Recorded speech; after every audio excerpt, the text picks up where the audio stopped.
Round வந்து ரொம்ப அழகாக நீட்டாக வரும். இப்போ பார்த்தீங்கன்னா ஆல்ரெடி நம்ம இந்த ரவுண்ட் பார்த்துட்டோம். மூணுக்குமே எப்படி வைக்கிறது, எந்த மாதிரி தையல் போடுறதுங்கிறத நான் உங்களுக்கு சொல்லி கொடுக்குறேன். ஓகேங்களா? அதே மாதிரி இந்த சைட்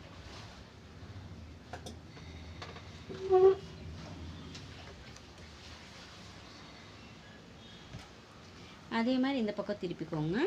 இதே மாதிரி இங்கேயும் ஒரு round. Maximum free handle round போட்டு பழகுங்க.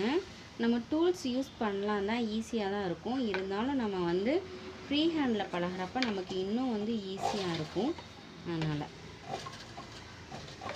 ஓகேங்களா? இந்த மாதிரி வந்து ரவுண்ட் வந்து போட்டதுக்கப்புறம் வந்து ஸ்டிச்சஸ் வந்து ஸ்டார்ட் பண்ணுங்கள். இதில் நீங்கள் முக்கியமாக பார்க்க வேண்டியது வந்து நம்மளுடைய ஹேண்ட் ப்ராக்டிஸ் தான் முக்கியமாக நீங்கள் பார்க்கணும். அதை பார்த்துக்கோங்க.